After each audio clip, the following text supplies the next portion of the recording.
குடும்பத்தில் சாந்தி அடையாத முன்னோர்கள் இன்னும் இருக்காங்களா அப்படின்னு எப்படி தெரிஞ்சுக்கலாம்? குடும்பத்தில் இருப்பவர்களின் ஜாதகத்தில் யாராவது வியதிபாதம் என்ற நாம யோகத்தில் பிறந்திருந்தால், 27 நட்சத்திரங்களைப் போல 27 நாம யோகங்களும் உண்டு. இந்த நாம யோகங்களில் 17வது வரக்கூடிய வியதிபாதம் என்ற நாம யோகத்தில் ஒரு ஜாதகர் பிறந்திருந்தா, அவர் பிறக்கிறதுக்கு முன்பாக முன்னோர் யாருக்காவது ஒரு துர்மரணம் என்பது ஏற்பட்டிருக்கும்.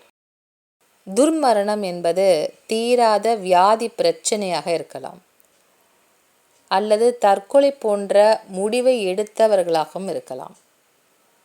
எதிர்பாராத ஒரு விபத்தை சந்திக்கக்கூடிய ஒரு ஜாதகராக இருக்கலாம். இதை மாதிரி ஏதாவது ஒரு துர்மரணத்தில் இறந்தவர்கள் அந்த குடும்பத்தில் இருந்திருப்பாங்க.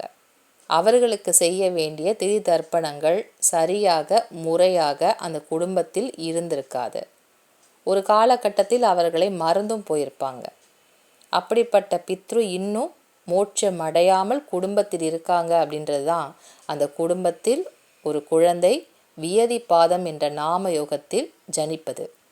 அப்போ யாருக்காவது இந்த மாதிரி குடும்பத்தில் இருக்கா அப்படின்னு சொன்னால், அப்போது சாந்தி அடையாமல் இன்னும் பித்ருக்கள் யாரோ இருக்காங்க அப்படிங்கிறத தெரிஞ்சுக்கலாம். அதை தெரிந்து கொண்டு முறையாக செய்ய வேண்டிய கர்ம காரியங்களை செய்தால் அந்த மோட்சம் அடையாமல் இருக்கக்கூடிய பித்ருக்கு சாந்தி கிடைக்கும். அது கிடைத்தால்தான் இந்த வியதிபாதத்தில் பிறந்தவர்களுக்கு வாழ்க்கையில் நிம்மதி மகிழ்ச்சி என்பதே ஏற்படும். அதனால் மோட்சம் அடையாதவங்க குடும்பத்தில் இருக்காங்களான்றத ஜாதகத்தை பார்த்து கணிச்சு பாருங்கள்.